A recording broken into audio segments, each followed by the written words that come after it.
Bago na naman po akong experiment. Kita nyo yung mga nandyan, mga napier grass. Kukuha ko napier. Idagdag ko pakain dito sa itik. Dalawang araw na, yun ang ginamit ko. Naghalo ako ng napier grass. Ayan po. Ito, may mga napier grass akong tinanim dito. Niready ko to para sa kambing. Pero, nagmi-mix din ako niyan para sa pagkain ng itik. Yan, marami, lumalago na. Ito po, yung medyo malambot pa.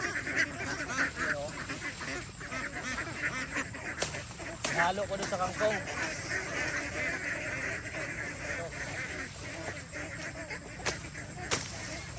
Yan. Kunti lang. Ito malago na. Tara. I-chop natin to. Pakita ko sa inyo yung proseso natin.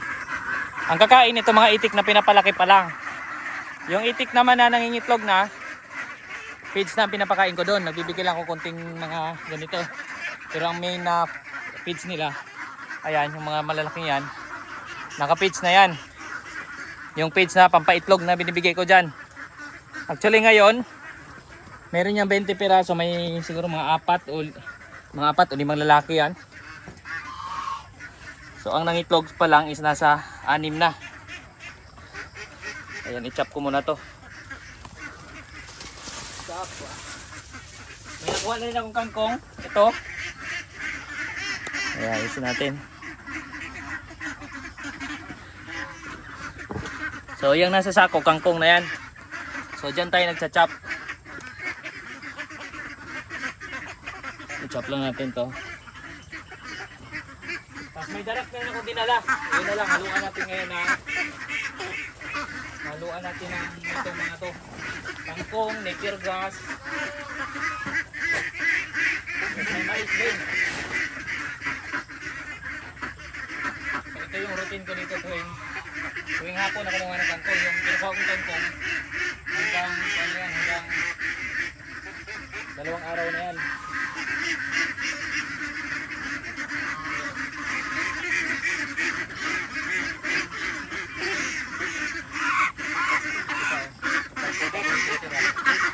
Sama natin ito sa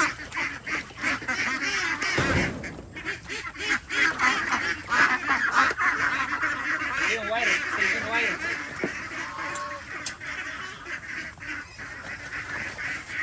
Nagpatagbo kasi ako mula sa taas, yung pinaka main outlet ko nasa ibabaw. So dito nagpatagbo ako ng outlet, kaya meron tayo yan. Ito akin po, disclaimer lang, sarili ko lang po itong trial and error. Mahilig kasi tayo talaga mag-risk. So habang pinapalaki ko yung itik, lumimix ako ng mga ganito. Yan, kangkong, napier. So ano lang yan, akin, sarili ko lang na trial and error to. So tingnan natin kung okay naman. Ituloy-tuloy ko to dun sa mga growing stage pa lang. So unahin natin yung napier.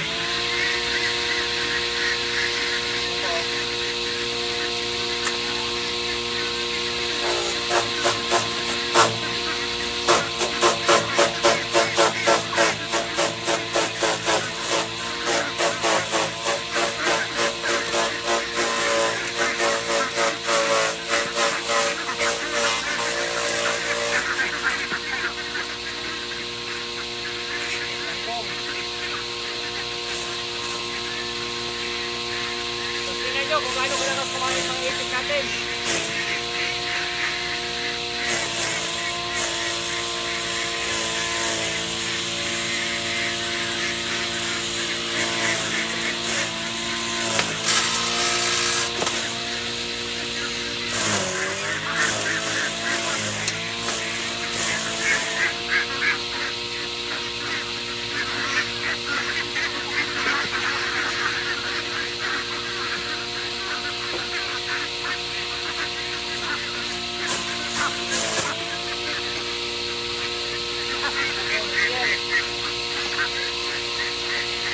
Ganito, makita ko sa inyo kung gaano siya ka ninipis magano. I-zoom lang natin para kitang kita.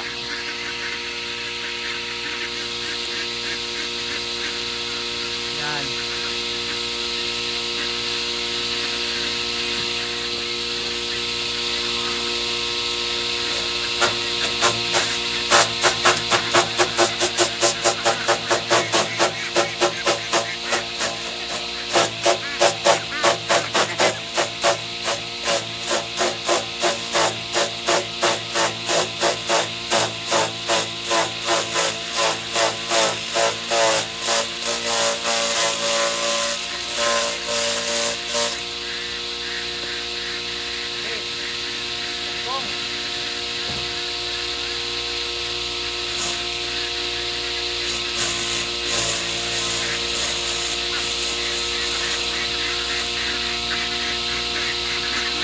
Pambang naman. Ano, nilami na.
So ayan na po. Tapos na natin mag-chop.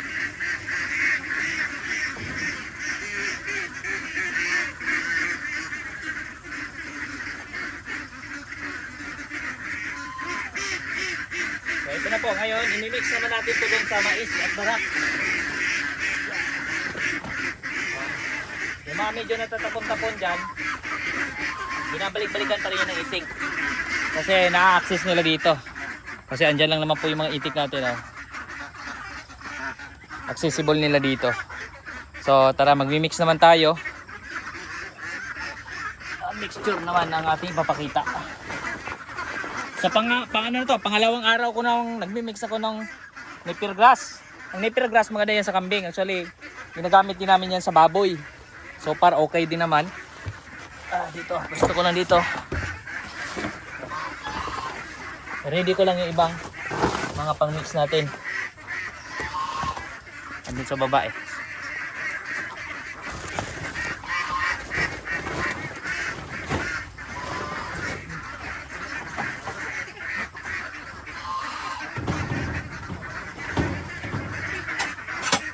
Kapag nag-farming tayo, yan yung mga daily routine natin sa farm.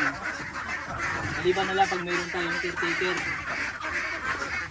Pero dito sa amin kasi, ako mismo ang gumagalaw. Ako mismo ang gagawa ng yan.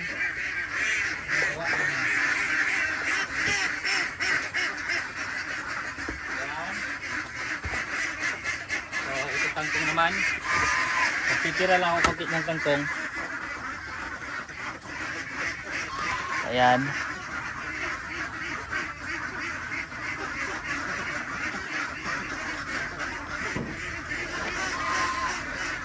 Itong kangkong dito na rin kukuha para sa pagkain ng baboy. Saka yung itik sa babaw. O ayan, napakarami na.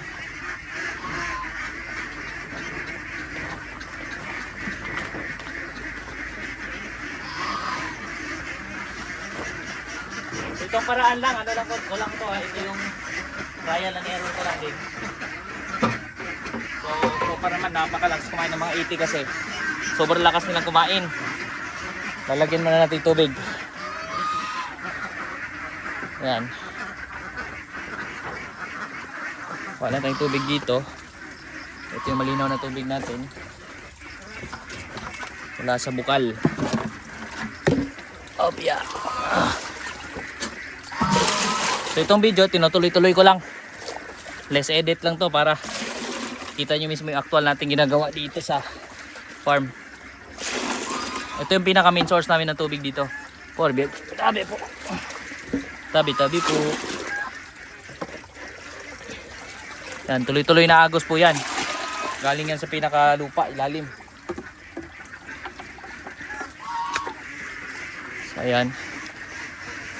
Nanahan na ng manok ko. mix. May mix pa ako dito sa tubig.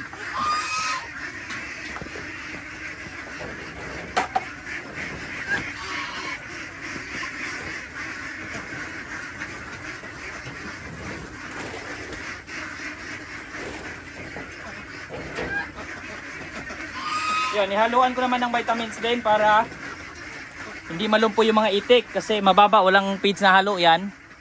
So inhaluan ko nitong multi-AA, multivitamins, minerals, amino acids to ng San Miguel Animal Healthcare. O kaya minsan multi-V.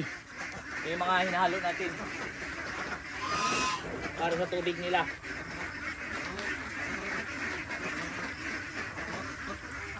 Tinatansa ko lang yung dami. Kung sa pangarami nila, medyo madami din ang hinahalo. Minsan naman ito hinahalo ko. Depende ko ano available ngayon kasi multi-AM meron yan, multi-V. So minsan yan ang minimix natin. Para mas tumaas yung vitamin sa kanila pagkain. Ayan.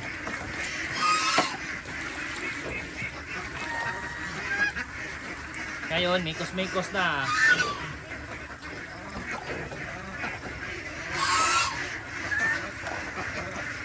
Paghaluin na mabuti.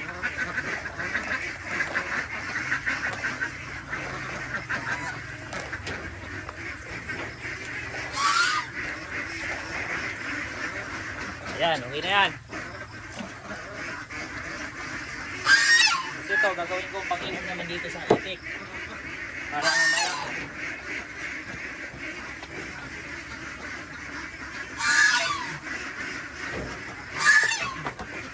Okay. Tingnan natin kung kakainin ba ng itik. Tingnan natin kung meron silang ititira. Yung itik sa labas ang ano to, pakain na to. Yung itik kasi dito, pinakain ko na yan ng feeds na pampaitlog kasi ito, nangingitlog na to. Tuwing umaga, nakaka-harvest na rin ako ng itlog dyan.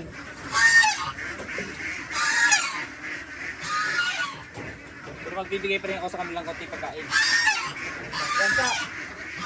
Gansa namin, yan na rin po yung pagkain. Yan o. May mga natatapon dito, okay lang yan kasi makain din sila dyan. Yung gansa, yan din yung pagkain. Tapos siligaw kong manok nandito, nakikisalo rin yan sila. Ayan pa, may manok din sa taas. Mga ligaw na manok, napadpad dito, di na umuwi. Di na umuwi sa taas. Pero hinayaan ko na lang. Same lang naman ang kuwan nila. So dito na tayo. Dito na tayo sa ating mga target itik.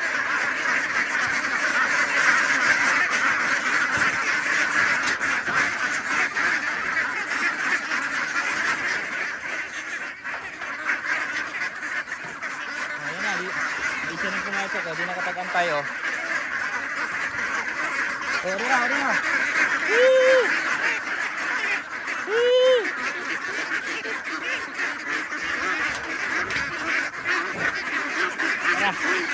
Dali lang. Tingnan nyo oh. Hyper yung mga itik natin. Oh, tara. Tara.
Tignan natin kung maubos ba nila.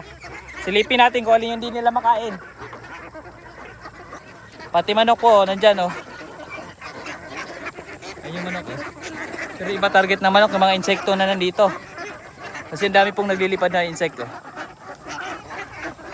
So actually yan po ay pagkain din ng mga itik yan. Oh. Gaano kabilis yung kumain. Observe natin. Tingnan natin kung ano yung matitira. Yung pagkain natin, darak, mais, kangkong, tsaka yung napier grass na kinuha natin dito. Ayan, tapos meron pa tayong mga napier grass doon. Ayan o, kasi ito actually marami pa rin dito. Ayan, tinanim ko yan dati para niready ko in case na magkambing kami dito. Meron kami pakain pero daming damo dito, grabe oh. Pero yung kambing kasi okay pa naman sila sa kabila. So nandun pa sila sa area, sa unang area namin kung saan tenant kami doon. So okay pa naman doon. So nandun yung kambing. May mga nandun pa rin yung mga baboy. Marami pa din, may mga manok pa rin doon, may pabo. So naglagay lang din ako dito na area. Ang mga itik nandito lang, doon sa kabila wala. Kasi ito babang parte, may tubig talaga dito. Ayan. Oh, yung iba oh. Pagtapos kumain, punta na doon sa tubigan. Kasi yung agos niyan, yung mula doon sa pinag-igiban ko ng tubig, paagos kasi yan dyan, pababa. Silipin natin, kumusta na yung pinagmimix natin pakain. O, tingnan nyo po. O. Yung mga malalaki lang natira. Yung napier grass kanina, na chinap natin maniniipis, ubos. O. O. So actually ito, inulit natin, hindi tayo professional pagdating sa pag-alaga ng itik. Sa akin kasi, talagang mahilig ako mag-trial and error. Hindi ako natatakot sa risk. Talagang trial and error to. Gusto natin talaga masubukan para kung darating ang panahon na magparami tayo, may alam tayo na ito'y bawal, ito pala'y okay. So observe nyo na lang din po sa katagalan na pag-alaga natin. Lagi naman tayo dito mag-update kung kumusta. Kung masama sa kanila, sa huli, i-conclude natin na gano'n, ipapakita rin natin. Actually dito meron din tayong mga may mga Madrid de Agua din tayong tanim. So marami tayong mga tanim dito na pakain sa kanila. Actually itong itik naman kahit ano ibigay mo kakain talaga sila. No, pero ito since maliit yung space nila, hindi pa naman ganun kalawak, hindi ko pa nalambat hanggang doon sa pinagkuhanan ko ng kangkong doon sa dulo. So may mix pa rin ako ng mais, darak. Pero kapag ma-free range natin, malambat ko itong buong area, baka malaki pa matipid natin kasi maraming kuhol doon sa dulo. Doon kasi binabaha. Mas yun talaga mas maganda yung pagkain ng itik yun. Kuhol, mga suso, yung mga insekto, yung mga itlog ng kuhol nandun. Napakadami sa dulo. Sa ngayon kasi wala pa tayong budget doon kasi sumabay pa tong gasto sa itik kasi kahit ganitong pagkain natin. Kung magastosin tayo, bumibili tayo ng mais, darak. O yan yung mga pinagagastosan din natin sa kanila. Tsaka yung mga lambat nila kung kailangan inaayos pa rin natin. Tulad sa taas, naglalambat ako doon ng pabo, manok. Kasi may kapitbahay na kami. Para hindi tayo makaistorbo doon sa kanilang mga business sa katabi natin. Ayan oh. So dito sila oh, pagkatapos ng uminom dito sila bumababa. Pagkatapos ng kumain. Oh, may tubigan dito. Sa gilid. Actually maraming tubig ang parte doon sa dulo nito, malinaw pa yung tubig, mas malinaw ang tubig. Ito, maputikan oh, mahilig sila diyan. Ayan, malawak naman 'yung space nila. Accessible nila lahat ng tubig na part dito. Yung dito sa loob. Abot sila hanggang doon sa dulo. Ayan, madamo yan. Pag gusto nila magtago dyan sa ilalim. Minsan nga may nakita kong mga ibon din dyan. Ayan, tapos na silang kumain. Yan mo yung manok, nakikisalo rin. Ayan nyo po. Ayan nyo po. Pero iba punteriya na manok. Yung mga gumagalaw yung hinahabol ng manok, yung mga insekto. Hindi niya masyadong pinapansin yung pagkain na binibigay natin dito.